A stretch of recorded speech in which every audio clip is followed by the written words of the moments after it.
mutumin da yake cewa shi yana ana ta bashi asiri amma duk idan ya gwada baya yi, ko kuma shi a rayuwarsa a koma menene ya gwada baya yi, kuma sannan ko da asiri in yi wani baya samun nasara, ko kuma idan an yi mai abun baya samun nasara zuwa jikinsa, ko kuma yake cewa shi dai baya samun mustajaba, ko ma me zai yi, ko da an faɗa mai, ko mahaifinsa ya faɗa mai, ko shi ne aka faɗa mawa, ko wani ya faɗa mai baya yi, amma zai ga wasu suna ta yi suna fatan alkhairi, ko kuma shi din an aka ba shi ya ɗauka ya ba wani sai wani yayi ya samu amma shi yayi abun bai yi ba. So abu biyu na kawo wannan matsalar ko guda uku. Na farko shine idan mahaifinka ya baka dafa'i, to ka sani cewa ba abin da zaka iya, in dai dafa'in rantsatsi ne to da wahala a yi maka wani abu ya same ka, da wahala kuma kai ma kai wani abu ya tasiri. Na farko kenan. Na biyu, kana roƙon Allah, Allah da abin da ba alkhairi bane ba tare da ni, Allah kar ka kusanto da wannan abin inda nake.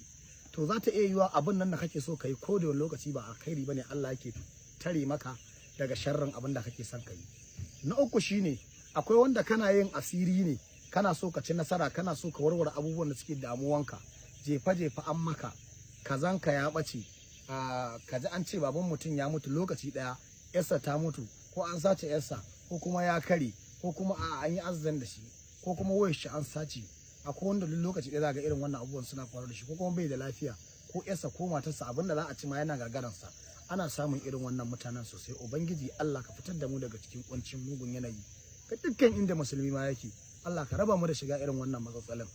So sai ka ga to wani yana yin abun ne amma akwai wanda suke bin shi, kamar idan mutane sun sa gaba suna da malaman su masu duba musu ko mayu ko bokaye, to ko me za ka yi sai a je sai a lalata abun, sai kai kana ta yin abun yaƙi tasiri.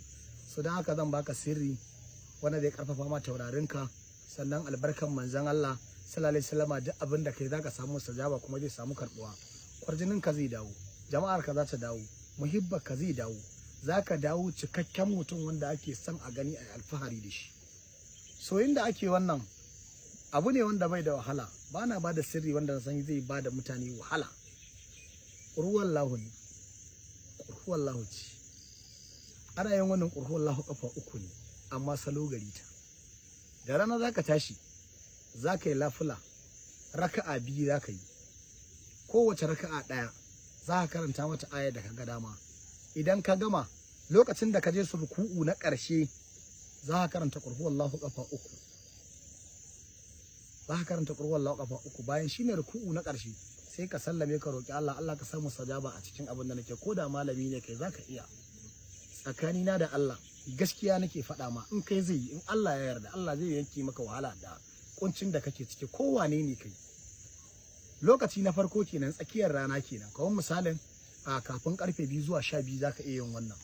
Lokaci na biyu, bayan an gama sallah asuba gari ya taho wayewa, misalin karfe 10 ko zuwa karfe 9 ko zuwa karfe 7 zaka iya yin wannan.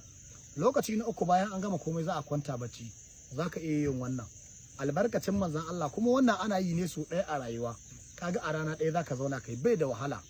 Ka roki Allah ya yaye maka matsalar da kake ciki, alfarman manzon Allah komai naka zai warware. Muhibbaka, kwarjininka, farin jininka, jama'arka, komai ya dawo daidai, amma da izinin Allah. Don haka ina ma kowa fatan alkhairi. Dan Allah dan uwana ka razamci wannan, wallahi Allah zai saukan maka da arziki, zai yanke ma wahala da talauci. Yana ba mutum arziki abin, kuma yana wanke ma taurari, kuma yana baka mustajaba da sauri akan abin da kake nema. Bai dai wuce mata ba, ko 'ya'ya, ko gida, ko mota, ko kuɗi.